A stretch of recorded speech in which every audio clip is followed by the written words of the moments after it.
Ulamanaka and welcome to For the Record. Tonight marks the International Day Against Homophobia and Transphobia. What does that mean? What is it? And how does it relate to Fiji? To answer these questions and more, we have in studio with us tonight the chair of the NGO Coalition on Human Rights, Shamima Ali, and gay rights activist Chris Prasad. Thank you very much for being here tonight on the show.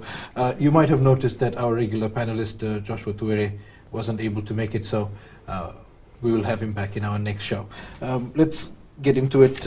May 17th, the World Health Organization in 1990, for the first time, removed homosexuality as a mental disorder. It was no longer a disease. It was no longer something you could treat with a pill or therapy. That marked the beginning of what the world today calls the LGBTQ community. But let's bring it home, bring it to Fiji. We do still have a lot to work on. Shamima, from the NGO Coalition's perspective, what is the environment like in Fiji today for the LGBTQ community? Well, a lot has improved. There has been improvements, there have been certain achievements and so on. We have a constitution that is quite progressive around this.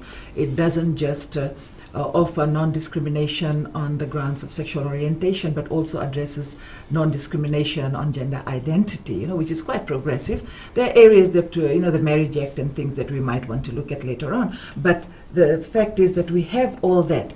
Now, despite all that, there are many more groups here around now, and a lot more activism around this. There still exists an environment that is quite hostile to the grouping. And though the WHO removed homosexuality as a mental disorder in 1990, I believe that in Fiji and in many other places in the world around the Pacific, that people view it still as a disorder that needs to be put right. Chris, the Dronrolangi movement, of which you're a member, deals a lot with people who face this discrimination that Shamima talks about. Tell us about some of the experiences that you've come across, or some of the stories that you've heard about how the LGBTQ community is discriminated against. Well, we have a lot of young members in our organizations, and there are many organizations working in this issue, and they all receive reports of students being bullied in schools, sometimes by other students, and sometimes even the prefects and teachers themselves. The discrimination intersects through the other issues, like through disability and through the poverty levels as well. So we have members of our community who have been kicked out of their homes, who live in transit places, in informal settlements, and also like street harassment and also discrimination from sometimes the state itself. So in a modern Fiji, which we are today, the younger generation who have all this exposure to the wider world and all these lessons to learn from other countries, there is still non-acceptance of homosexuals. I think something like that, even though, as you mentioned, we have progressive language in our constitution, which we should be acknowledged. But I think when it comes down to it, there is still very strong traditional and social stigma for being lesbian, gay, bisexual, transgender, intersex, or queer. And in Fiji, because it's a small space and the communal spaces and the community spaces are very small, and usually members of our community face challenges to address any human rights violations or discrimination because they fear backlash from their own community, from their family, from their community groups, from their faith-based organizations, or even their employers. Shamima? Yeah. Yes, definitely. And I just talk about some of the instances or incidents that have come to light at the crisis center, and and some of these are, as Chris mentioned, acute violence that gay men in schools have been subjected to in boarding schools and so on, and we've dealt with several of them, and where the state also is quite reluctant to intervene because I think the thinking, and by the state in this case, I mean the police. So where those attitudes against the LGBTQ community is still very, very existent. So there is discrimination there. We have got the gay community coming up to the crisis center about harassment on the streets, clothes torn, and actually sexual abuse of them by members of the state, but also out on the streets. So I think these things continue. We have in girls' schools where they are counseled to get them out of this, as if it is a disorder, and they need counseling to get them out of it, rather than accepting and carrying on, not encouraging. And I would say that, just like girlfriends, boyfriends, we say to our children, they'll say, oh, I've got a boyfriend, girlfriend. So leave all that alone, concentrate on your studies, and later on you can deal with all that. Or, acknowledging, saying, all right, let's move on. But instead of that, there is discrimination. Older students and prefects being encouraged to be nasty and punishing them, and punishing the ones who are straying out of what is perceived as the norm. All right, I'd like to come back to that discussion, but LGBTQ, it's an acronym. It's just, for somebody who doesn't know, it's a bunch of letters. Yeah. What does it mean? Who does it represent? Well, those the acronym itself represents people of different identities, because there are different sexual orientations. People could be straight, homosexual or bisexual, or anything in between, and also describes gender identity, which how people identify themselves, and this could be transgender as well. And there's also the I there is for intersex, and not a lot of people in Fiji know this, but in almost, especially in developed countries, they have statistics which say that almost 1 in 100 births is intersex. So when these babies are born, the doctors are not able to tell because of atypical characteristics, and they're not able to tell whether it's actually a female or a male. And sometimes there is like medical interventions to correct sort of these conditions, but it is not a condition. It is also the term used to describe what is actually just biological by nature. Yeah. Do you believe there would be people who don't know they're homophobic because they've been living in that environment, that's how they were brought up, and they don't know any different? I would think their conscience would tell them otherwise, but if you've sort of been in that space, you just don't know. Yeah, I think that applies to like long-held discrimination or attitudes that people have. Like it's because it's been there for so many years, for generations. Then the average person, they might not think that they're being homophobic or transphobic, but they would mention something casually like a derogatory name, and other people would laugh at it. And the way that other people react is because they don't think that's really bad, because everyone sort of identifies with their attitude as well. So it's something that's been there for generations, and actually we're quite lucky in Fiji that there are community-based groups who have been working on this issue to slowly change attitudes. All right, we'll take a break now. We'll be right back. Don't go anywhere.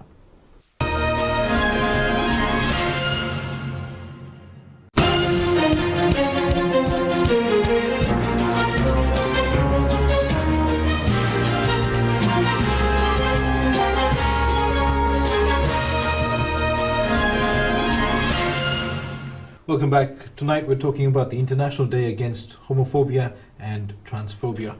Before the break, Shamima, I asked about the fact that people would not know that they are homophobic. Do you find that is the case in many instances?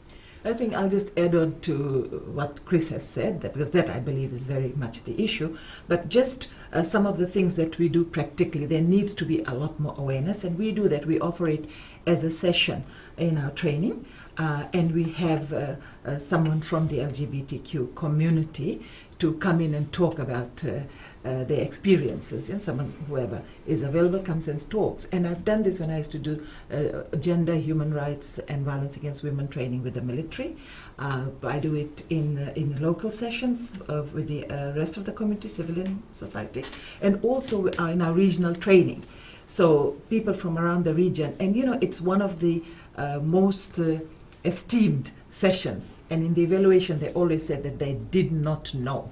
They did not know the experiences, and now they will act better with that knowledge. So it's quite popular, that session, and we have kept it on. And now we're going to be working with Chris and them to how to make it a longer session, and so on, to get rid of the discrimination. So it can be done if we are open to it and introduce it in a sensitive manner. And they ask all kinds of questions with which the LGBTQ community might find offensive. People might think, but they don't, because if you get the right speakers and just like we do about women's rights and so on, violence against women, it can be done if you have the right people speaking and they're allowed to ask the questions that they want to, however insensitive they might be. That's how we build the knowledge base and the understanding and sensitivity. Chris, what are some of these stereotypes on the ground, day to day, that would be offensive to the LGBTQI community? Yeah, You mentioned earlier on that people make jokes, yeah, but I suppose there's more. yeah. Well, there's many stereotypes. Like I think one of them which came out like quite heavily last year was when one of the Hibiscus Queen pageants implied that gay people are spreading AIDS. So that's like a very common stereotype that people have. And other stereotypes, for example, are that they are promiscuous, or that they're doing this or doing that. And usually these stereotypes are sort of like ingrained from like our own communities and our own social spaces, and then because they become ingrained, so that's why like they are very, very hard to change as well. But there is work to change those attitudes. And people just concentrate on the sexual part of it, Mm-hmm. the way two consenting adults have sex. They think Yeah. that is, but we're all human beings. Sex is a small part of our life, and it's the same with the LGBTQI community. That they carry on with the normal days, and sex is a small part of it. But I think that concentration on that and the biblical sodomy and Yeah. things like that, that is what people concentrate on a lot more, other than seeing people as a whole. Mm-hmm. What you said about people making jokes about Yeah. somebody's sexual preference or sexual orientation,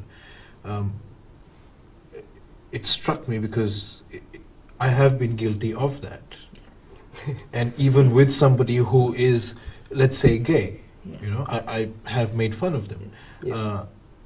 But because they were my friend, they are my friend, and I feel comfortable saying that to them Yes. directly. Is there a line to be drawn somewhere? I think it just depends on the context as well. Like your friend might be open and he might be sharing the joke with you, but like usually like when there are more other people in the space, for example, someone who might not be out yet, who may not, their employers or their friends may not know about their orientation, and if you make a joke about them, or if some other people are laughing, it sort of adds on to the stigma for being different, and it could lead to all sorts of situations like depression and mental health issues. So like I think any joke that makes fun of someone and that section of the community do not have their full rights recognized, then those jokes should not be used. Sure.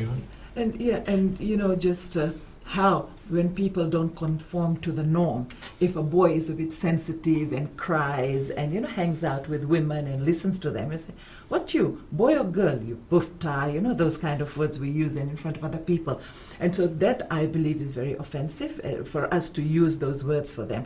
And a girl who might want to dress up in pants and is a bit tomboyish and so on. So we have various terms like panikeke and this and that. So all those things are very much there. And as you said, like if you're not sensitized and you haven't been in this field for a long time, it just comes out just like that. So we need to be careful about the language we use. Like I would, if anyone uses those words and in a derogatory manner, and just because a boy doesn't behave like a boy or a girl doesn't behave like a girl, then we intervene, and that is really important for us to intervene and say no, that, and then you get into the explanation about the whole area of LGBTQI. How much is the LGBTQI community doing actively? Yeah, there are several organizations working in this issue, and they work in different communities. For example, there are community networks for gay women, there are community networks for transgender people, networks for LGBTIQ youth. So they work in different areas. Some are based like in the west or in the north. So they're all working on different issues, but we do come together and work on issues of national importance, such as the constitution, etc., or like addressing like discrimination at the state level. So that's when we work together. Do you find that in a lot of these situations where you do have community work going on, that the family circle is restrictive? And what do you do in that instance? Yeah, we do have some members who may not be out to their families, and their families may not be actually supporting them in actually doing any community work around LGBT rights. But usually they're able to tell that they're going somewhere else or that they're doing something else. But in Fiji, like a lot of people are also actually very open to like discussing this issue, and their families support the members of their family, and also support any community work that their family members are doing. We have to take another break, I'm told. We'll be back shortly.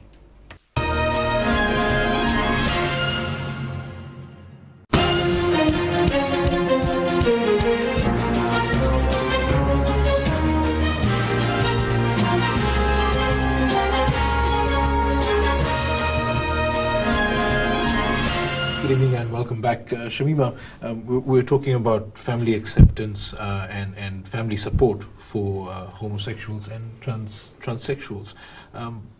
It was said earlier in the show that there is still a lot of taboo, traditional values and cultural restrictions. In your work, what do you say to these families and society and these communities to get them to see that these traditional values may not necessarily be in line with a person's human rights? Yes, definitely. We teach that very much. And when families do, when young people come, we try to get the family together and to talk about it, having family conference and to talk about these things and, just love and respect for your children and so on.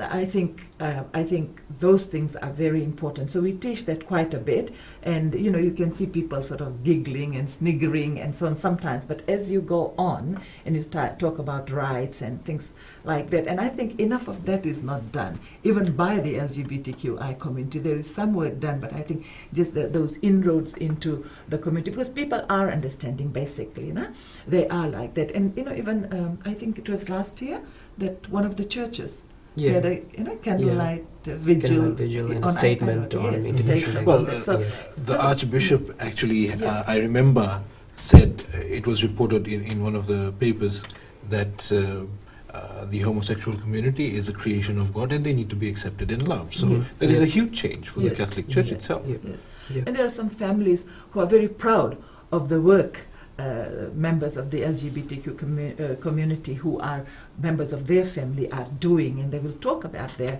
sons and daughters and how proud they are, and because they're also discussing these things and advocating and lobbying at an international level and traveling and so on. So, there is that pride once the understanding is there. But I think what happens is when you have, some of the less progressive religious institutions who just don't want to hear about it and things like that. And that's where you have that clash, because while the families and friends would like to openly support members of the family, it's what other people will say matters a lot more in Fijian society, in Pacific societies. I think that is what stops people from openly accepting and supporting people. The other thing, Edwin, I want to say is the kind of cases we have at the Crisis Center for, we've been around for 30 years, is where, and particularly in the Indo-Fijian community, that where if a boy is behaving a bit not according to the norm that he should be behaving, they get him married to straighten him out.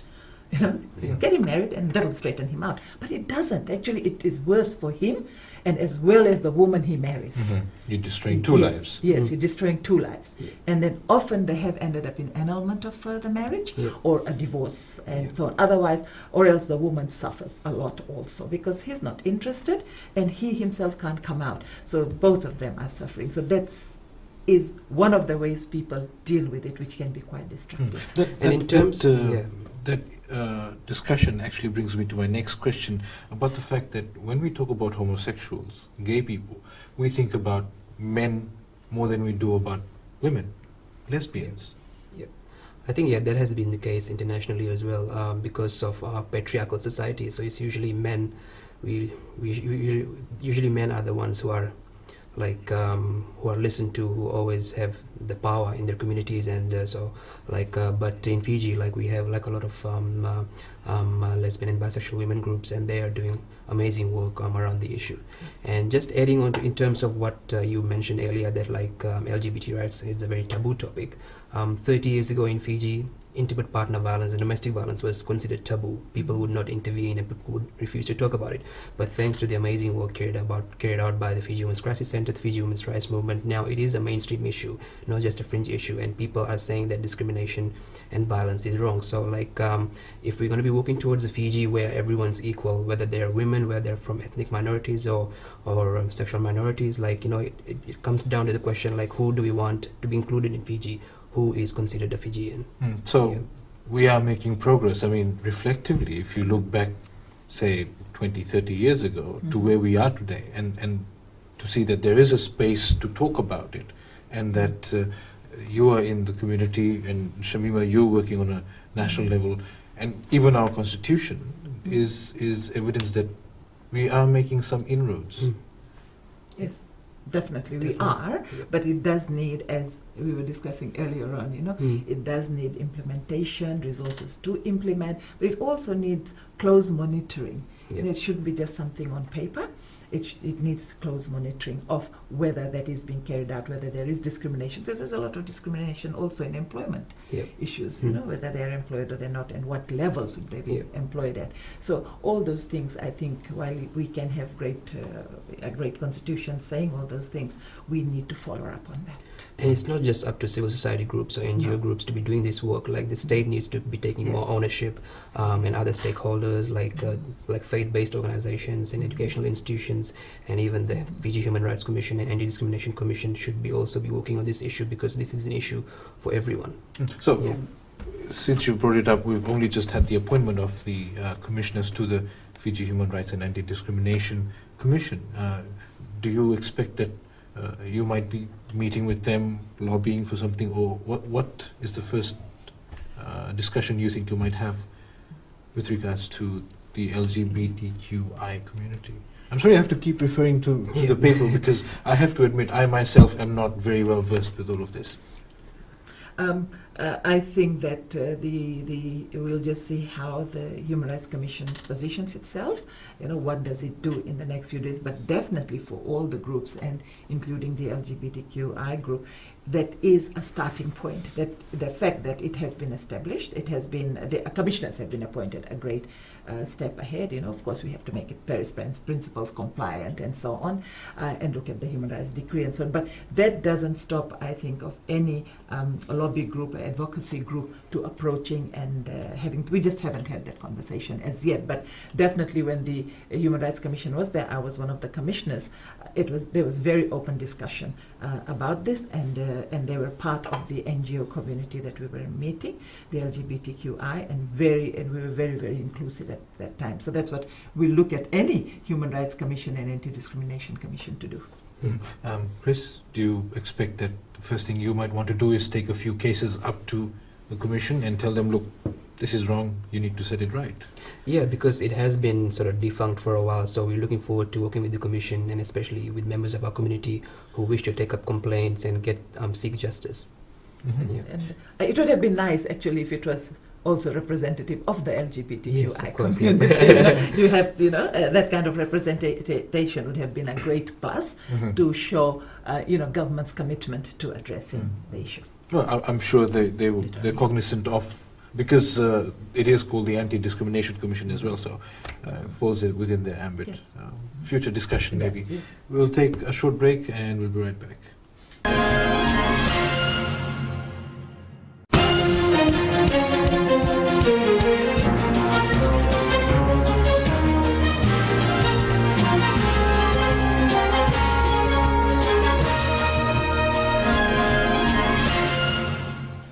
Welcome back to For the Record. Tonight's topic, International Day Against Homophobia and Transphobia, marking 25 years since the World Health Organization removed homosexuality as a mental disorder from its list of global diseases, I would say.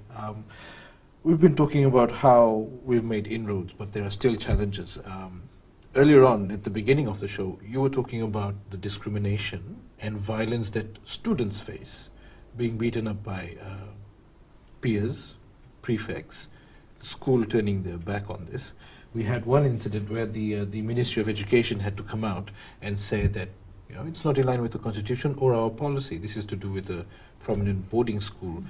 These sort of incidents, do they go largely unnoticed, or do the victims come to the NGO coalition or to the Dronolagi movement, and what do you do about it? Often what happens is they would come to us, or they will go to the movement they identify with, and then from there it comes to us. People are still not, and correct me if I'm wrong, Chris, confident to go and up to the police and make a report and be listened to. So they often come to the NGO coalition. The crisis center is the place to come, and so we will then follow it up in consultation with the people making the complaint. What we did find is when there was a terrible incident in 2013 where these boys were actually assaulted, sexually assaulted, beaten up because they were suspected to be gay and they were not behaving in the right manner for a boy to behave. It was a boarding school. And there were stories coming out. The parents were calling, one of the parents called and said this has happened. But then they were, allegedly, they were told that if you take this any further, your child might lose his place in the school, and things like that. So those threats and intimidation, so they kept quiet, and these kids were looked after in that boarding school. And they were looked after till I got up and I said, what is the police doing? But because you have to, these are underage people, and we have got a Child Protection Act that it's supposed to totally protect children from this kind of harm and abuse and violation. So I called up the divisional commander at that point in time, and I said, do you know this is happening? And then his response to me at that time was, he's improved a lot by now, but his response was, they have reconciled, the parents have I said, no, this is not a reconcilable offense. It's a criminal act, and these boys are underage. Do you know? So I threatened a little bit, and I said, do you know you can lose your job, or you can have a fine of 5,000 and you will be disciplined. I said, anyone who knows about it, particularly state arms, if they know about it, even us, NGOs like us, if we know about these things happening and keep quiet, don't do anything about it, then you're in trouble. So, we have to continuously tell people, remind them of the law, remind them of the crimes decree, the Child Protection Act, and so on. So that kind, and then afterwards it all went underground. The parents did not want to take it up any further, and it went underground. But we have documented it, what happened, and so on. But you just can't do anything more about it. There is this, while we say those things, there is this reluctance to act upon these kind of cases. And is this reflected in every incident? Is it that there are no success stories? Is it that they don't get justice? I don't know, Chris, but you can. Yeah, there was a case about a decade ago with a prominent school in Suva. There were some boys who were being bullied for being gay and beaten up by prefects, and that case actually went up to the court and to the Fiji Human Rights Commission, and they were able to get justice. Yes. But that was 10 years ago, and it's still happening. So in the same school. Probably in the same school. I don't want to mention any names. After but that, so I think there needs to be more done by the Ministry of Education with all schools involved. If we have a child protection policy which bans discrimination based on sexual orientation, so why aren't all these schools who get funding from Ministry of Education not acting on this issue? So there seems to be no will from school authorities and even the schools themselves to act on that.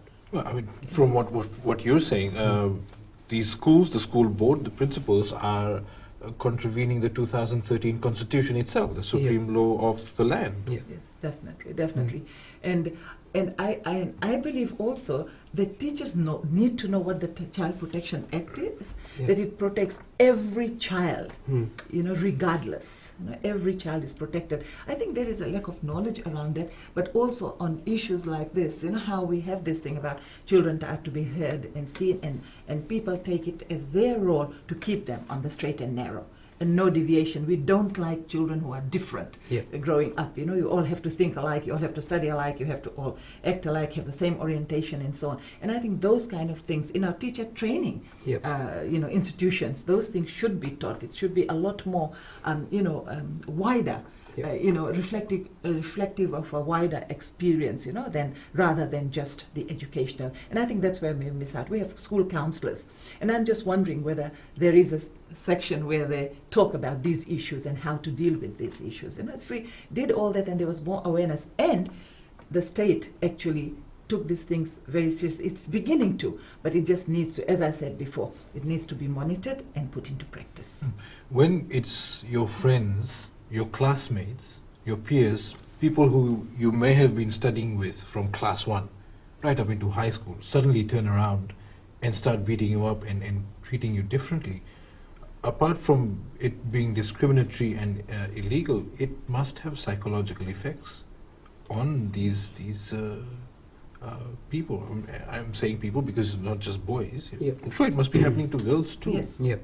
Definitely. Like we have many people who are survivors of bullying and harassment and assault in schools, and they've grown up and they are actually now actively in the movement and working towards ending homophobia and transphobia, and it has affected their lives. They have not been able to finish school or get the education they wanted, and but now even though they've become advocates of mental health and LGBT rights, like it sort of did affect them at the time because they did not have any support. And we've also had young people, particularly, and people who are suicidal because of the bullying and the attacks on them and so on. But we also have young people who have grown up, who are now. I've had somebody come up to me and talk about sexual abuse in a religious institution that he belongs to.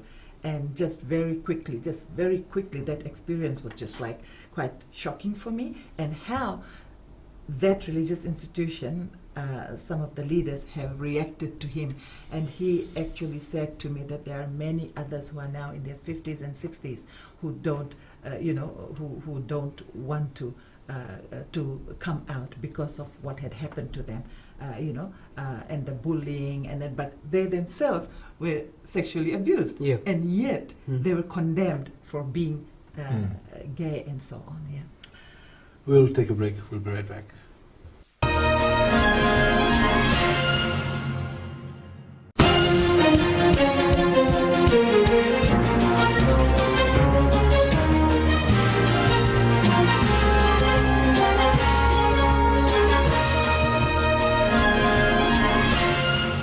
Welcome back. We're pretty much about to wrap up the show tonight. We've been talking about the International Day Against Homophobia and Transphobia.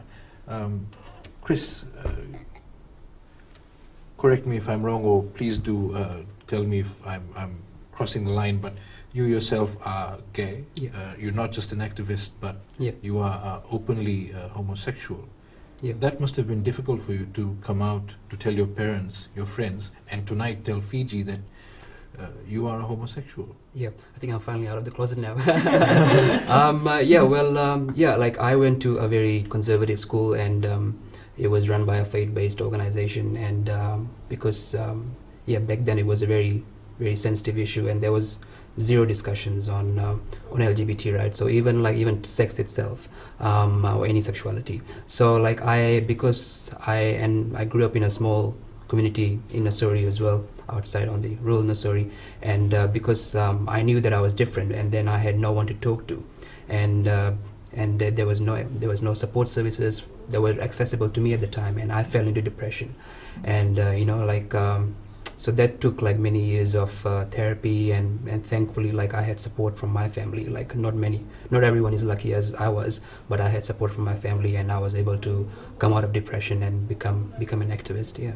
All these things we've been talking about tonight, the discrimination, the abuse, the isolation and ostracization. You've actually lived through it. Yes, I have. Yeah, and my colleagues in the movement, they've been through even much worse. Yeah.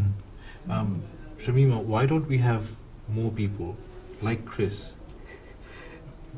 I think because there are quite a few of them. I'm actually, as a human rights activist, I am like so happy and that there are many groups that are now addressing the issue within the LGBTQI community, and they're coming out slowly. But we have to provide an environment that is conducive to them coming out. And not being abused on the streets and so on, you know. So and that is the reason. Everything we have talked about, that people are not yet confident to come out, and this is where we see the cyberbullying, Yep. where people are their friends have outed them when they were not ready to come out, and that itself is trauma, creates trauma, and this is where we have found people who are suicidal because how will they face people and things like that. But there will be, I think, gradually. And as we have said in the beginning, if the state and the civil society community organizations, if we do work together on this, I think many more people will live their lives as human beings without their rights being violated at every step. Chris, how many years did it take you to actually feel that you were safe in the knowledge that you can now come out? I think probably about 10 to 15 years, yeah. So it took many years, and I was able to get like support through doctors and through therapy like towards the end, but it took more than 10 years for actually to be for me internally to like come to terms with my sexual orientation. So if let's say there's somebody watching at home tonight Yeah. who's going through something similar internally in Yeah. isolation, what would you tell them right now?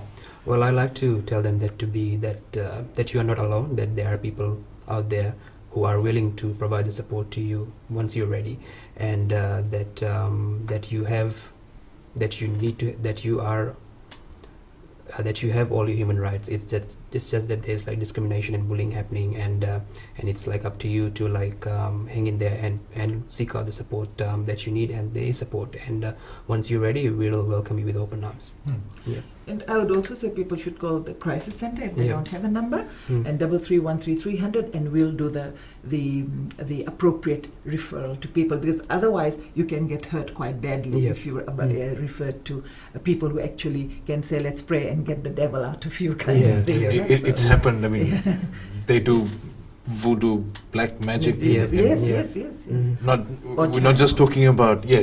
we're not just talking about going to church or going to the No. mandir and praying about it, but they take you out into Yes, to get the devil out of you. Yeah. Yeah, definitely. the 2013 Constitution, Yep. the Bill of Rights, the recognition given to people with different sexual orientation and gender identity. For you personally, that must have been profound recognition. You and for others, is it a confidence boost? Well, that wasn't the first time it was put in there. Like in the 1997 Constitution itself, there was sexual orientation. That was one of the grounds for non-discrimination. So that has been there for a while. And even though that in the 2013 Constitution, there is explicit reference to sexual orientation, gender identity, and expression in the Bill of Rights. But then there is also the drawback, the clawback in terms of the rights, because those rights are limited when it comes to marriage, adoption, inheritance. So the principles of non-discrimination and equality do not apply there, because those rights are limited. So Yeah. we've taken a step forward, but we haven't reached the finishing Done the line yet. complete Yeah. circle, done the Yes. complete circle. Mm. And that's what people seem to be when we're talking about even CEDAW and things like that, you know. And I remember in Tonga there's a raging debate around CEDAW, and then they're saying that CEDAW will allow same-sex marriage and things like that. People are really scared of same-sex marriage. But I believe one step at a time, you know, we've achieved a lot, and eventually, you know, that will be another area of advocacy and lobbying that I'm sure is essential Yeah. for us to come full circle and actually remove all discrimination Mhm. and things like that. Maybe So- not in our lifetime, but there may come a time. I don't know whether I would live to see the day, but Yeah, I want to see it in my lifetime. I'm sure you as much as we would would want like to, but yes. that is another thing to do. But I also want to say another thing is that the feminist women's movement has provided an environment conducive for people coming out Yes. as LGBTQI. So you needed that environment where there was I don't call it tolerance, because it's not about it. It's about accepting, advocating, and lobbying around that, for other rights and where other people can come in. And I think that's a space that the LGBTQI community has found. And and for the feminist women's movement, for us, they're always, as everybody else, without any discrimination, part and parcel of that movement. And just very quickly, as we wrap it up, my personal view is that because of the space that's been created now and the discussions that are going on, we are moving towards a time when it's okay, as you said, to talk about same-sex marriage. Because what we're seeing now is a gradual change in mindset. People's views are shifting, slowly albeit, through the Constitution, through the work of the NGO and CSO communities, and even with the policy that the Ministry of Education has adopted. So if all of this comes together, there is a meeting point, and that may very well be a time when we can broach this issue of same-sex marriage. I mean, we're talking about right now, but there could very well be somebody tomorrow saying, I'm not very happy with what you were talking about on television. We're not ready for it. It's not in our religion, or it's not in our beliefs. I mean, there is still that train of thought. Yeah. Definitely. You'll get it tomorrow. Well, we'll wait and see. We'll wait and see. But there can be some very good things also coming out of that. Yeah. If the Prime Minister has himself said that all Fijians are equal no matter who they are or where they're from, so what about those Fijians who love other people? So, I mean, if you're working towards a Fiji where everyone's equal without any restrictions, so like those principles of equality and non-discrimination to be applied to everyone, no matter who they are, where they're from, and who they love. all right. And on that note, thank you very much for being on the show. Shamima, thank you very much. And to you, Chris. That was For the Record for tonight. Remember, if you have any comments or questions, you can email us fortherecord@fbc.com.fj. We'll be back again next Sunday. Good night.